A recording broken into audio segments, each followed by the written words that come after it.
នេះលេខកូដ818 Super Mario អានេះពលាសិនណា extract វាសិន click មកស្ដាំ extract ហៀនេះមកពលាមក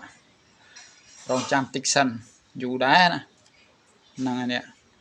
តលតានេះដើរអស់អូខេឥឡូវទៅបាន 2% ណារងចាំយើងពលាហើយយើងបាន folder លឿងនេះមួយចុច2ដងមកយើង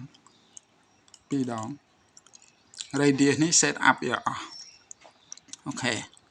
បន្ទាប់ពី set ហើយយើងមកវិញត្រឡប់មកវិញហើយយើងស្គូលចុះមកក្រោមនេះបើកលេងឥឡូវចេញមកអញ្ចេះមកយើង click ឲ្យចំអាហ្នឹងមក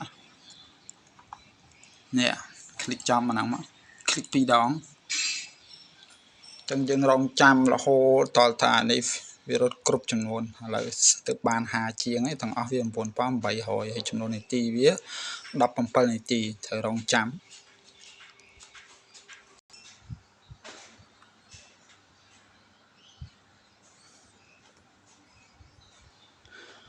មកហើយនេះប្រើដៃហ្គេមល្អបើមានដៃហ្គេម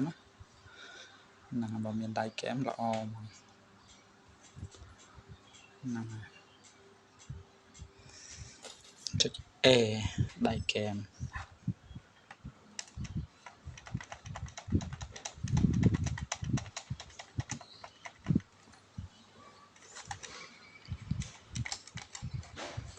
តើ